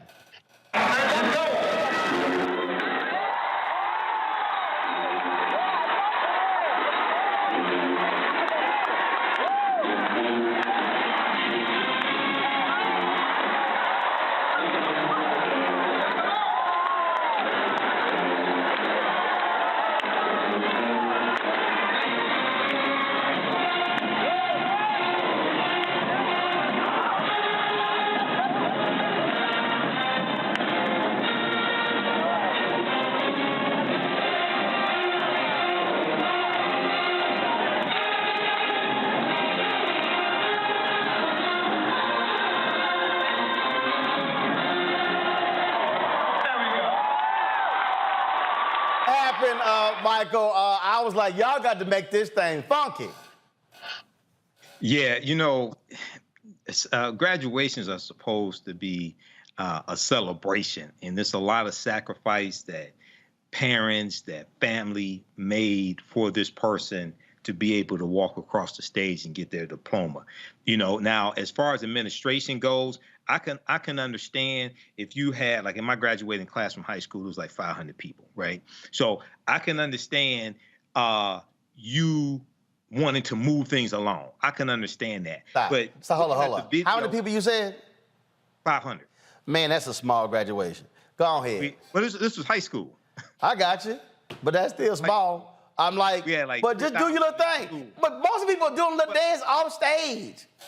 Right. So in looking at the video here with the Philadelphia High School for Girls, the little dance she did, she wasn't holding things up. Right. She was moving along as she was dancing. And then the video that Channel 6 ABC did with her, she was saying she was trying to calm like her family members down because she didn't want them to give a big response, things like this. So to withhold her diploma, you know, because of that, there's a tinge of racism in here also. That's all that is.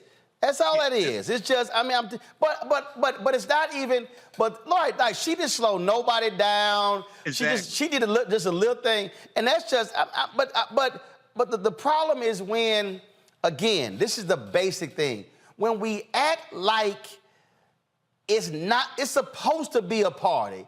There are people who are walking across these stages who literally are first-time graduates. Yes. They first-time graduates. And I can't stand, listen, somebody put in the chat, they said Roland just took over graduation. Listen, my ass, the speaker, I got commencement speaker rights. And so, what gets me is when people don't understand the moment. 8 years ago, I did South Carolina State graduation. Now, they were going through some issues, some financial issues, all kind of stuff. Man, the dude who was with the alumni, his ass gave one of the most soul-depressing speeches I have ever. I turned to them. Y'all think I'm lying. Y'all know the show Unfiltered, my ass Unfiltered. I said, who let his ass speak before me? I said, man, this is a graduation. I said, this man just threw a whole wet blanket over this joint. Well, so when I got up there, same thing. I said, hey, this is a celebration. This is a graduation. Same thing. South Carolina State, I'm gonna need y'all to send me a quality copy. I wish these people would send me these videos because I'm tired of these bad cell phone videos, especially when they shooting vertical, not horizontal. But here was somebody, look, I told them to the South Carolina State band, hey, it's graduation. These folks went broke making sure these kids come through school. Let's rock this joint.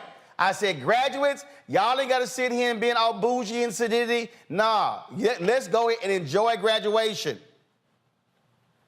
Go to iPad. Hey, come on, hey! That's it! Yeah! Hey! Get it, boy!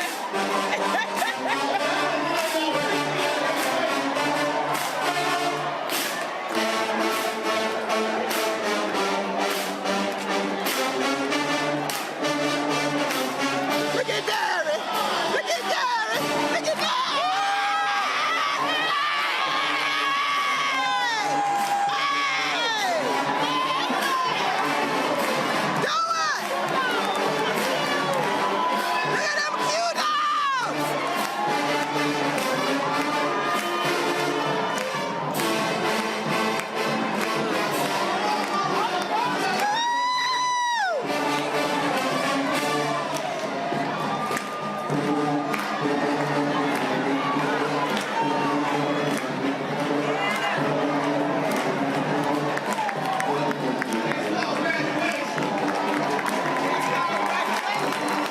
You gonna remember that graduation or that pomp and circumstance bullshit? You know, Roland, this is like the difference between the black church and the white church. Right. And black church service and white church service. This is like the difference between those as well. You know, we bring that African spirituality, we bring that Africanness to it. So, yeah, you know, and if you make graduation boring, you would turn other people off from wanting to go to school, possibly, because you have to be enthusiastic about this. So, yeah, you know, more power to them. They just need more Sigmas out there. The Sigmas probably already graduated, though. They just needed some more Sigmas out there, though. But, you know, probably the Sigmas already graduated. You know, those are the ones left behind. Oh, shout out to Cass Technical High School. I meant to say. Oh, damn. Even the look on Kelly's face right now and say, did he just say that bullshit? The look on her face like. Kelly's wearing blue. She knew it was coming. Kelly ain't wearing y'all blue. Shit, knew. Kelly, go ahead. Kelly, go ahead, because Mike, I don't know what the hell he think he doing. I was, listen, it's 8:05. I was just like, don't start nothing. Don't. Right. I don't know why he's sitting here want to throw that nonsense in, knowing damn well he knew them Sigmas on scholastic probation. Oh, no. Again. No. Right. I was trying to get through the show I was trying to get through the show without taking a shot, without taking a shot at you little Sigmas. But you just want to go ahead and run your mouth. And I'm gonna hit y'all with this one here. This is the last one. We about to go. So again, let me thank Kelly, Michael, and Matt for being on the show. So when I did the Jackson State commencement, y'all, in December, so y'all seen that video of the former Jackson State drum major just going off at the graduation? That's only because I told the band, stop playing that damn symphonic music. Y'all need to play some Jackson State HBCU music. I'm gonna say this, but look, I done about 20 commencements, 18 HBCUs. For the last time, if you're gonna be a black school, be a damn black school. Stop having them symphonic ass bands and them choral ass choirs singing them tired, boring ass songs, okay? Man, y'all think I'm lying. I did Central State. What'd you say, Kelly? I was like, I was part of those choirs, but it's fine. That's fine. Look, I give y'all one damn choral song, okay? But damn it, if you're gonna be at a black graduation, you better sing a gospel song.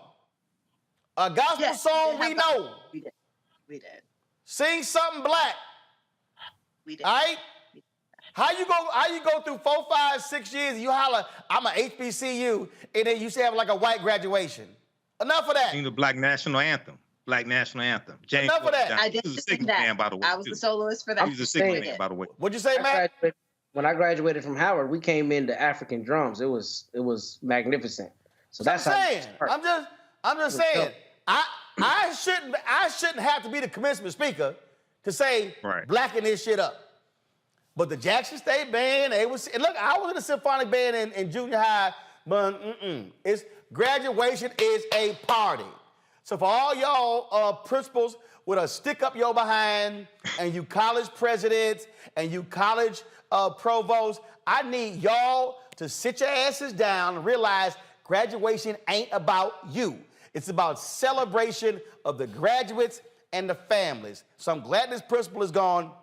And again, this was at Jackson State when I told the band, yo, let's get this thing lit before I speak. And my man got it going.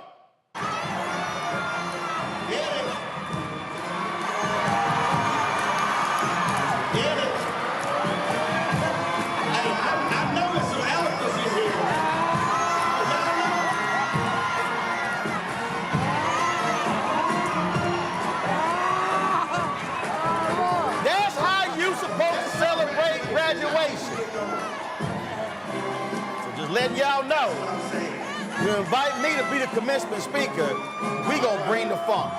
Kelly, Michael, Matt, I appreciate it. Thanks a lot, y'all. We got to go. Tomorrow on the campus of Camden Auditorium, they're going to have the celebration of life for Dr. Bill Spriggs. Normally, on a day like today, when the jobs report came out, Bill would be one of the folks we will call to be on the show. Bill passed away a couple of weeks ago. Certainly saddened by that. Bill Spriggs was an amazing economist. He was, of course, someone we often called when it came to issues of economics. And so this here is the flyer here. And so, remembering labor economist William Spriggs, celebration of life, and it's going to take place on the campus of Howard University, Camden Auditorium, tomorrow. Doors open at 10:15. The program begins at 11 a.m. And so, if you are in, and I'm not sure if they are live streaming this, and so we're going to reach out and try to find out if they're going to be live streaming this.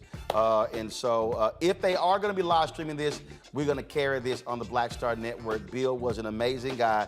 We love Bill dearly. He, of course, was a friend of this show. We're saddened by his passing. And so his celebration of life will take place tomorrow. Folks, that is it. Y'all take care. Have a good one. I'll see you next week on Roland Martin Unfiltered. Holla!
Black Star Network is here.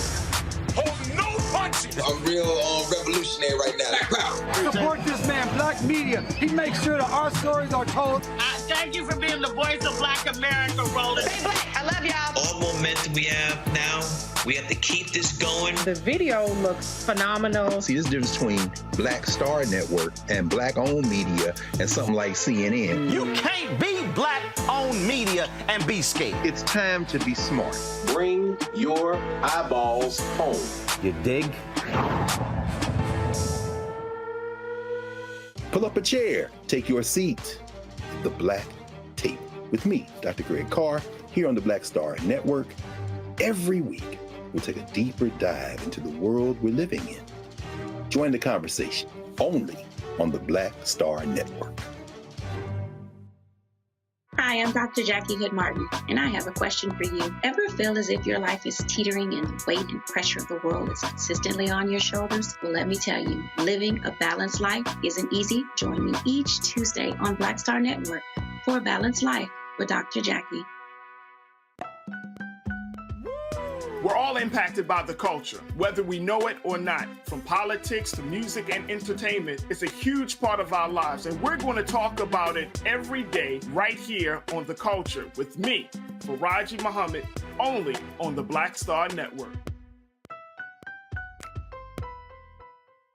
I'm Deborah Owens, America's Wealth Coach, and my new show, Get Wealthy, focuses on the things that your financial advisor and bank isn't telling you, but you absolutely need to know.